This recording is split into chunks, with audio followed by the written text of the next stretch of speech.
다니엘 성경을 보면 느부갓네살 왕이 30m 높이 되는, 그리고 가로 3m가 되는 엄청나게 큰 금 신상을 만들어서 세웠습니다. 그리고 모든 고관들, 관리들을 불러서 명령합니다. 엎드려서 절을 하라. 누구든지 엎드려 절을 하지 아니하는 자는 맹렬히 타는 불에, 즉시 풀무불에 던져 넣으리라고 말합니다.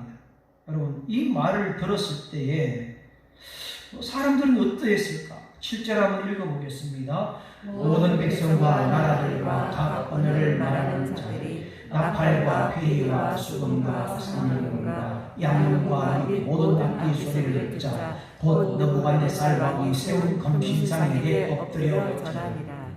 풀무불에 던진다니 거기에 굴복하지 않을 사람이 어디 있겠습니까? 그 죽음의 공포심, 그리고 그 보통 죽음이 아니라 불 속에 던져지는 그 뜨거운 고통스러운 그 공포심 앞에서 모든 사람이 엎드려서 절을 하게 되는 것을 보게 됩니다. 하나님을 믿지 못하고 믿지 않는 사람의 특징은 자기 힘을 강화한다는 거예요. 자기 권력을 강화하고 자기 재산을 강화하고 자기 힘을 강화합니다. 왜 그럽니까? 이 세상의 나라 지도자들을 보게 되면 자기 통치력을, 군대의 힘을 키우고 재력의 힘, 정치력을 강화합니다. 시진핑 정치력 얼마나 강화합니까? 푸틴 자기가 힘이 강하다고 착각을 합니다. 김정은이도 마찬가지죠. 모든 세력들이 자기 통치력을 강화하고 있습니다. 지금도 우리 주변에 보면 문화를 가지고 문화의 힘, 과학의 힘, 관습이라고 하는 옛 관습의 힘, 종교적으로 수단과 방법을 가리지 않고 우리를 현혹합니다. 오늘 우리가 가지고 있는 믿음의 신앙 가치관을 병들게 만들고 신앙 중심을 흔들어서 자꾸 넘어뜨리려고 하는 겁니다. 그런 세력들이 있습니다. 어떻게 해서든지 우리의 믿음의 정체성, 믿음의 가치관을 바꾸어 버리려고 혼돈시키고 방황하게 만들고 게으르게 만들고, 이럴 때 여러분 단호하게 우리가 거절하려면 어떻게 해야 되느냐? 깨어 있어야 돼요.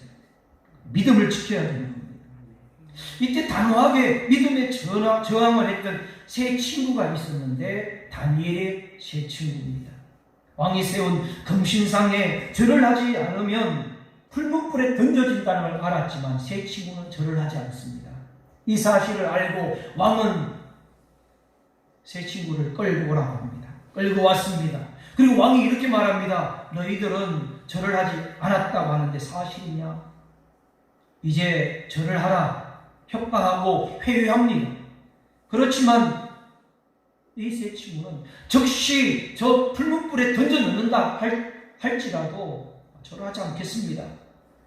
이 세 친구의 반응을 보면 정말 우리가 다시 깊이 새기게 되는데 다니엘서 3장 17절 18절입니다. 왕이여, 우리가 섬기는 하나님이 계시다면 우리를 맹렬히 타는 풀무불 가운데 능히 건져내시겠고 왕의 손에서 건져내시리라고 18절 같이 읽겠습니다. 그렇게 하지 아니하실지라도 왕이여, 우리가 왕의 신을 섬기지 아니하고 왕이 세운 금신상에 절하지도 아니할 줄을 아옵소서. 절하지 않겠다. 왕이시여, 절하지 않겠습니다. 그렇게 하십시오. 절하지 않겠다는 겁니다. 그들은 이런 용기가 어디에 있었을까요? 하나님을 의심하지 않았습니다. 하나님 앞에 믿음의 갈등을 갖지 않았습니다. 안 건져주셔도 신상 앞에 절하지 않겠습니다. 안 건져주셔도 엎드리지 않겠습니다. 섬기지 않겠습니다. 19절을 보면 이렇게 믿음으로 저항하고 믿음을 단단하게 지키니까 한번 읽어보겠습니다. 느부갓네살이 분이 가득하여 사드락과 메삭과 아벳느고를 향하여 얼굴빛을 바꾸고 명령하여 이르되 그 풀무불을 뜨겁게 하기를 평소보다 7배나 뜨겁게 하라 하고, 믿음을 가지고 믿음으로 저항을 하면은, 믿음을 가지면 세상 사람들은 분노를 하는 거예요. 우리가 예배드리지 마라, 예배드리면 세상 사람들은 손가락질을 합니다. 기도하지 마라, 기도하면 세상 사람들이 비난합니다. 어떻게 비난합니까? 평소보다도 7배나 더 뜨겁게, 즉 더 심하게, 더 악한 말로, 더 악한 방법으로 믿음을 가진 자들을 공격하고, 그리고 얼굴빛이 변했다는 거예요. 얼굴빛이 바꿔졌다. 분노하고. 여러분, 믿음이 중요합니다. 믿음이 정말 중요합니다. 이 세상의 저항을 이길 수 있는 힘은 하나밖에 없습니다. 믿음이라는 겁니다. 하나님께서 붙잡아 주시는 믿음만이 세상을 이길 수 있습니다. 예수님께서 말씀하셨습니다. 내가 세상을 이겼다고 말씀하셨어요. 세상을 이기신 분은 예수님 뿐이신데, 그래서 사탄은 예수님의 이름 앞에 벌벌 떠는 것입니다. 저 여러분들이 믿음 하나 때문에 어떻게 해서 이길 수 있느냐? 예수님의 이름 믿는 믿음, 예수님의 이름 하나 때문에 이기는 것입니다. 다니엘 세 친구가 느부갓네살 신상, 세상 권력과 우상 앞에 굴복하지 않고 믿음을 지킬 수 있었던 것은 하나님을 향한 절대적인 믿음 하나였습니다. 오늘 여러분, 저와 여러분들이 하나님 앞에 드릴 수 있는 것이 무엇입니까? 믿음 하나예요. 믿음. 그래서 믿음이 귀한 것입니다. 하나님께서 우리에게 믿음 하나 보시고 예수님의 이름으로 구원해 주셨습니다. 우리 믿음 하나 보시고 하나님의 자녀로 삼아 주셨습니다. 세상은 우리 믿음을 비웃습니다. 하지만 다니엘의 세 친구는 하나님의 절대 주권을 믿는 믿음의 사람이었어요. 느부갓네살은 불 속에 던져진 세 친구를 보니까 깜짝 놀랐습니다. 불 속에 던져진 세 친구뿐만 아니라 또 한 사람이 함께 4사람이 불 속에 걸립니다. 깜짝 놀랐어요. 그리고 그 세 친구는 걸어서 나오는 거예요. 이렇게 믿음 하나 지켰는데, 믿음 하나 붙잡았는데, 믿음 하나 그 귀하게 여겼는데 어떻게 되느냐? 왕이 드디어 사드락과 메삭과 아벳느고를 바벨론 지방에서 더욱 높이니라. 아멘. 왕은 하나님께서 그들을 건지셨구나 하면서 세 친구를 더욱 높여줍니다. 믿음 하나 지켰더니 하나님께서 불 가운데서 건져줬을 뿐만 아니라 높아지게 하시고 번영시켜 주시고 벼슬을 주셨고 더욱 높여주셨다는 거예요. 그러면 우리 믿음 지켰는데 왜 안 높아집니까? 이 사실을 질문하는 순간 우리는 믿음이 온전한 믿음이 아닌 거예요. 그렇게 하지 않으실지라도, 불 속에서 건져주지 아니하실지라도 라고 하는 세 친구의 고백을 보았을 때에 그들은 믿음에 대해서 전혀 의심이 없는 완전한 믿음, 온전한 믿음인 것을 보게 됩니다. 우리가 믿음 지키면 하나님이 높여주십니다. 믿음 하나 지켰는데 그 후에 왕은 어명을 내려 조서를 꾸며서 전국에 선포합니다. 그 선포한 내용이 한 4가지쯤 되는데 4장 2절 3절이에요. 왕이 이 세 친구의 믿음을 보고 그들을 높여주실 뿐만 아니라 전국에 조서를 꾸며서 선언을 합니다. 한번 읽어보겠습니다. 지극히 높으신 하나님이 내게 행하신 이적과 놀라운 일을 내가 알게 하기를 즐거워하라. 참으로 크도다 그의 이적이, 참으로 능하도다 그의 놀라운 일이, 그의 나라는 영원한 나라요 그의 통치는 대대에 이르리로다. 4가지입니다. 첫째는 하나님의 이름을 높였어요. 하나님의 이름을 높였어요. 두 번째로는 하나님이 하시는 이적과 표적을 높였습니다. 그리고 세 번째, 하나님의 나라를 높였어요. 네 번째로, 하나님이 다스리시는, 하나님께서 다스리신다는 것은 영원하다. 하나님의 영원한 통치를 높였습니다. 결국은 하나님께서 강력한 권세, 힘을 가졌던 느부갓네살조차도 하나님 앞에 굴복을 지키시고 엎드리게 만드시고 하나님을 높이게 만드십니다. 바벨론 제국의 최고의 권력자였던 그를 하나님을 높이게 하시고 하나님의 위대함을 인정하게 하시고 하나님을 인정하게 하실 뿐만 아니라 온 땅에 공개적으로 시인하게 하시고 공개적으로 고백하게 하는 것을 보게 됩니다. 하나님의 통치가, 진정한 통치가, 하나님이 다스리신 하나님의 경영이 진정한 경영하십니다. 전국에 선포를 하는 거예요. 하나님은 이 왕을, 이 교만을 낮추십니다. 그리고 찬송하게 그를 낮추셨어요. 어느 날 느부갓네살이 꿈을 꿔요. 꿈을 꿨는데 이 꿈을 알 수가 없잖아요. 그래서 전쟁이요 불러오라, 그리고 철학가도 불러와라, 해석을 아무도 못합니다. 하나님의 사람 다니엘이 와서 해석을 하게 되죠. 다니엘이 해석한 대로 왕은 쫓겨나서 7년 동안에 짐승처럼 사람들에게 쫓겨다니고 짐승처럼 고통을 당하다가 다시 왕위에 복귀를 합니다. 그리고 그가 고백을 하기를 이렇게 고백을 같이 읽어보겠습니다. 그러므로 지금 나 느부갓네살은 하늘의 왕을 찬양하며 칭송하며 경배하며 그의 일이 다 진실하고 그의 말씀이 의로우심으로 교만하게 행하는 자들 그가 능히 낮추시니라. 교만했던 이 왕이 어떻게 말합니까? 교만한 자를 낮추신다. 그러면서 교만함이 낮아졌을 때에 하나님을 찬양하는 것을 한번 보십시오. 그가 하는 일은 다 진실하시다. 그의 행하시는 것도 의로우시다. 그리고 찬양과 칭송과 경배를 올리고 있습니다. 하나님은 왕이시라는 거예요. 하나님이 왕이심을 찬양하고 높이고 경배합니다. 금신상 우상을 만들어서 권력과 부귀 영화를 누리던 그가 이제 하나님은 왕이시다, 왕이신 예수 그리스도, 왕이신 하나님을 찬양하고 있는 것을 보게 됩니다. 하나님의 이름을 높이고 있습니다. 저는 여러분들이 지치고 어렵을 때 내가 교만했구나, 내가 그때 왜 겸손하지 못했을까 생각날 때에 왕이신 예수 그리스도, 왕이신 하나님의 이름을 부르시면서 고백해 보십시오. 나의 왕은 하나님이십니다. 나의 왕은 예수 그리스도이십니다. 고백하시고 선포해 보시기 바랍니다. 느부갓네살이 하나님은 왕이시다 이 고백을 하는데 얼마 걸렸을까? 몇 년이 걸렸을까?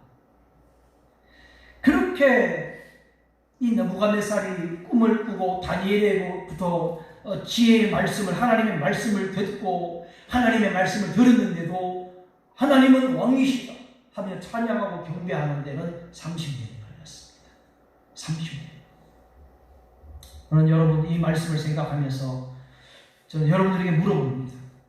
분명히 성경은 로마서 10장에 믿음은 들음에서 난다고 말씀하셨는데 도대체 저와 여러분들은 몇 번을 들어야 온전한 믿음이 될까?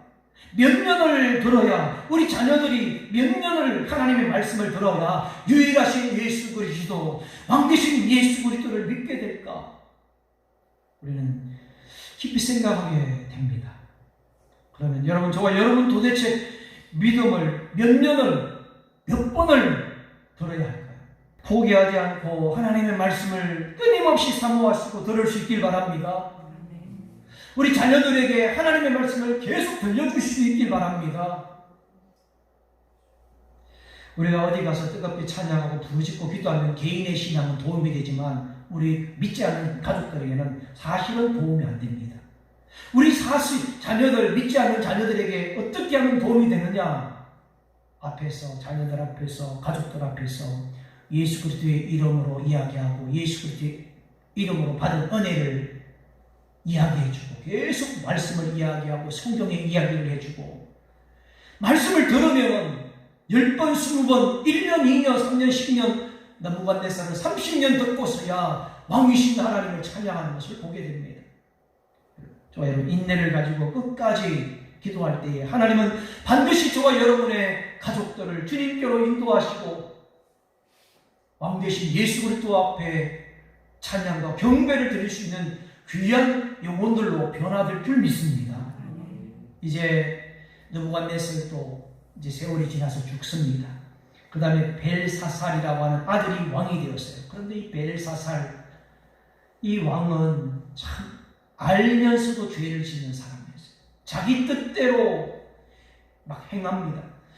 귀족, 왕족들을 1000명이나 불러 모아서 술을 마시는데 성전에서 가져온 그 성물로 그 그릇에다가 술을 따라서 먹는 거예요.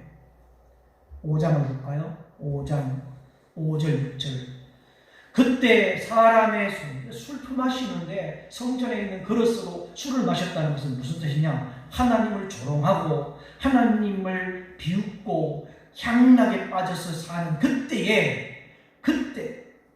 하나님의 성전에 있던 예루살렘에서 가져온 그 성전의 기물로 술을 마시고 있을 때 그때에 어떤 일이 벌어지냐면 사람의 손가락이 나타나서 벽에다가 글자를 쓰는 것을 보게 됩니다.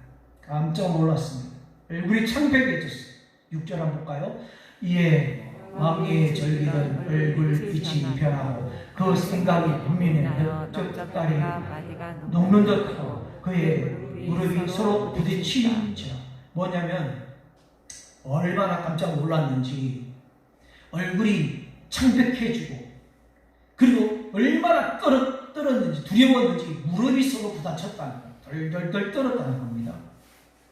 사람의 손가락들이 나타나서 글을 쓰는 걸 보고 하얗게 질려서 덜덜덜 떨 때에 그의 무릎이 서로 부딪히면서 떨었다는 겁니다. 벨사살은 놀라서 소리를 지르면서 과음을 칩니다. 술상을 데려와라. 점쟁이를 데려와서 빨리 해석을 하라고. 그러나 아무도 해석하지 못합니다. 왜 해석하지 못합니까? 여러분, 세상의 방식과 학문은, 세상의 미신은 하나님의 것을 해석할 수가 없어요. 하나님의 글은 하나님만이 해석할 수 있습니다. 하나님의 글은, 하나님의 말씀은 세상에 있는 어떤 석학 박사도 해석할 수가 없어요. 엉뚱하게 해석을 합니다. 세상 사람들, 믿음이 없고 하나님의 영이 없는 사람들이 천지 창조가 6일 만에 창조되었다는 것을 어떻게 해석하고 어떻게 풀이하겠습니까? 엉뚱한 소리만 합니다.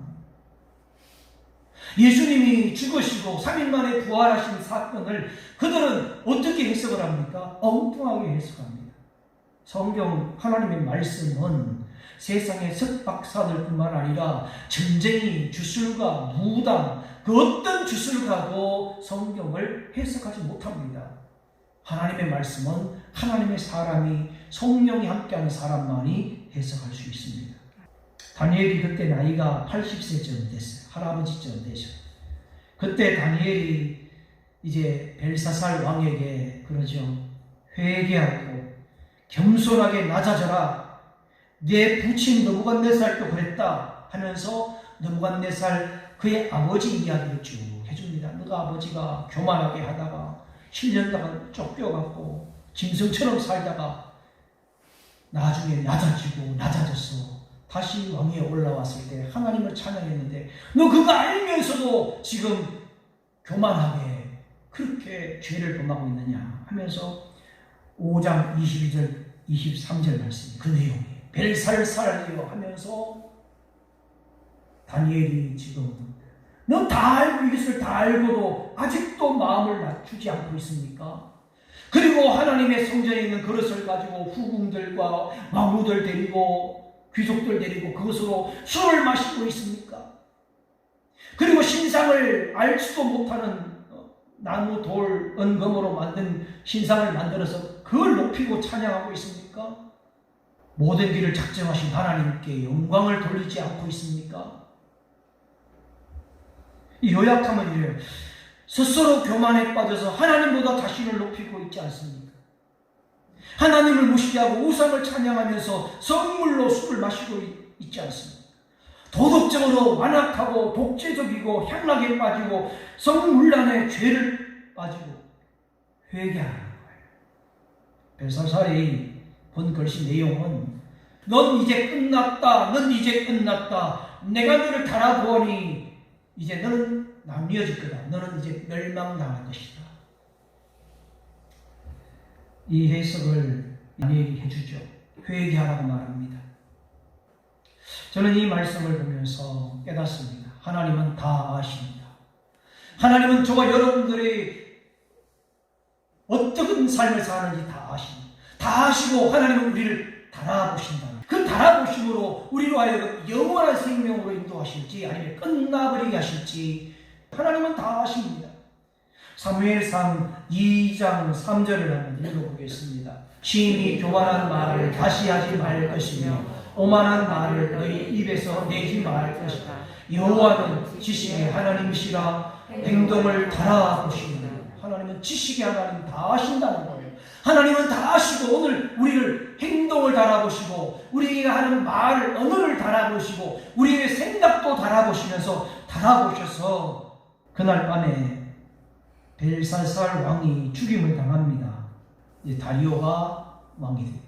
바벨론을 망해버렸어요. 결국은 바사제국의 왕이 등장하는데 이때도 다니엘이 살아있었어요. 오늘 읽었던 말씀이거든요. 하나님은 달아보시고 상을 받을 사람에게 상을 주시고 벌을 받을 자에게 벌을 내리십니다. 6장 1절 다리오가 왕이 됐는데 자기 뜻대로 통치하고 있어요.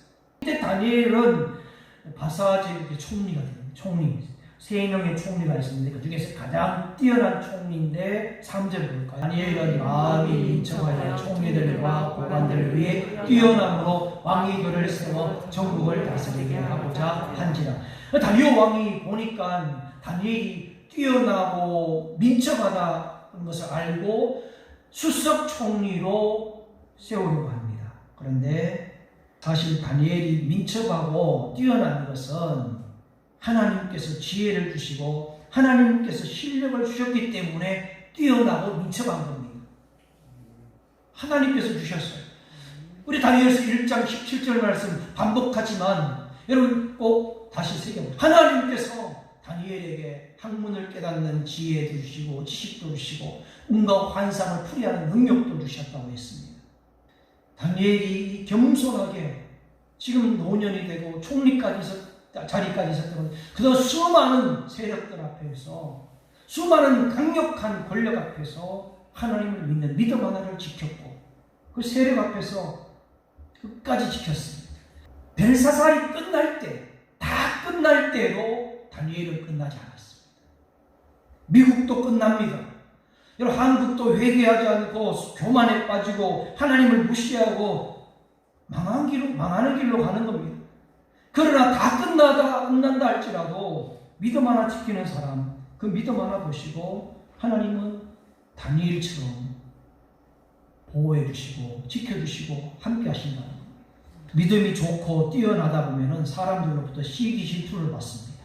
사람들이 시기 질투로 끝나는 것이 아니라 고발을 합니다. 법정에 고발을 하고 법을 만들어서 어떻게 하든지 우리가 진리를 말하지 못하게 말합니다. 차별금지법 때문에 우리가 계속 저항을 하고 있죠.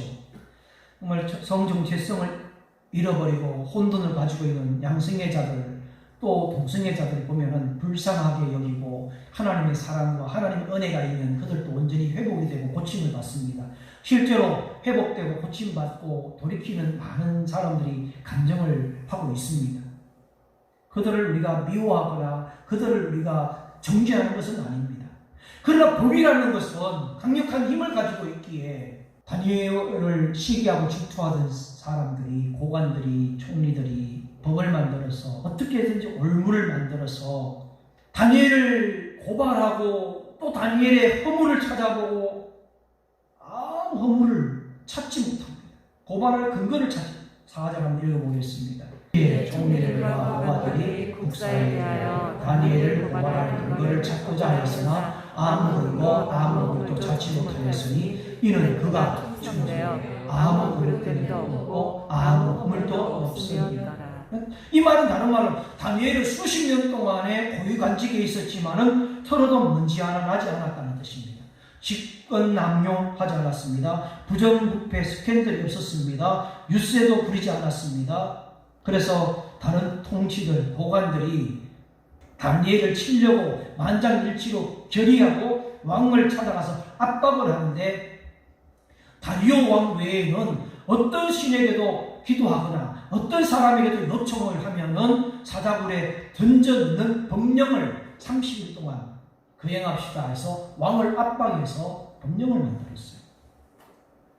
우리가 잘 아는 것처럼 왕이 법령을 만들어서 조서에 도장을 찍고 했지만 다니엘은 어떻게 합니까? 6장 10절 다니엘이 이 조서에 왕의 도장이 찍힌 것을 알고도 자기 집에 돌아가서 윗방에 올라가 예루살렘을 향한 창문을 열고 전에 하는 대로 하루 3번씩 무릎을 꿇고 기도하며 그의 하나님께 감사하였더라. 할렐루야.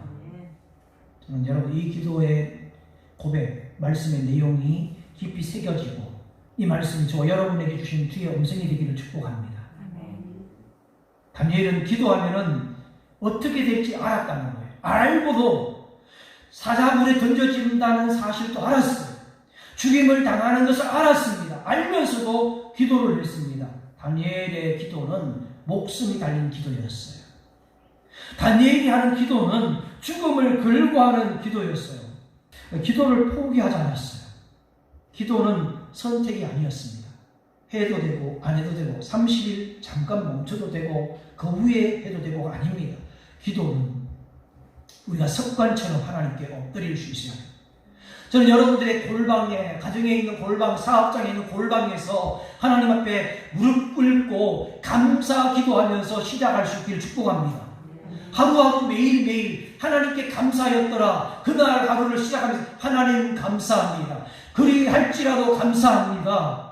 문제가 가로막고 있고 우리를 향하여서 돌을 던지는 자들이 있다 할지라도 감사하고 우리를 회방하는 자들이 있어도 하나님께 감사하면서 문제가 풀리지 않고 엉켜 있어도 먼저 하나님께 감사하고 기도하면서 시작해 보시기 바랍니다. 기도를 멈춘다는 것은 하나님 백성 되기를 포기하는 겁니다.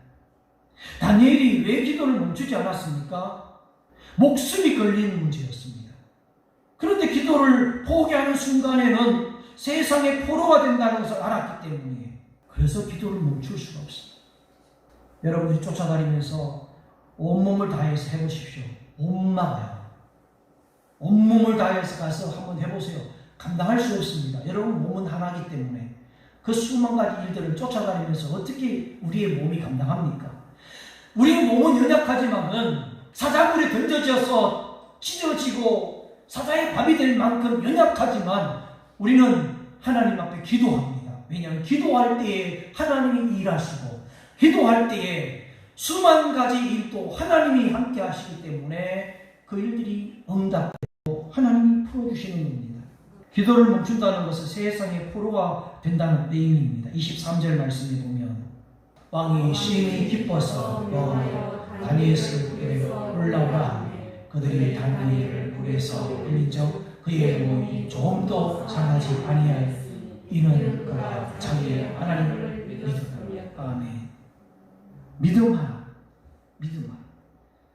어떤 상황에서도 하나님만 바라보았어요. 하나님께 감사했어요. 한번 여러분 어떤 상황에서도 하나님께 감사해 보십시오.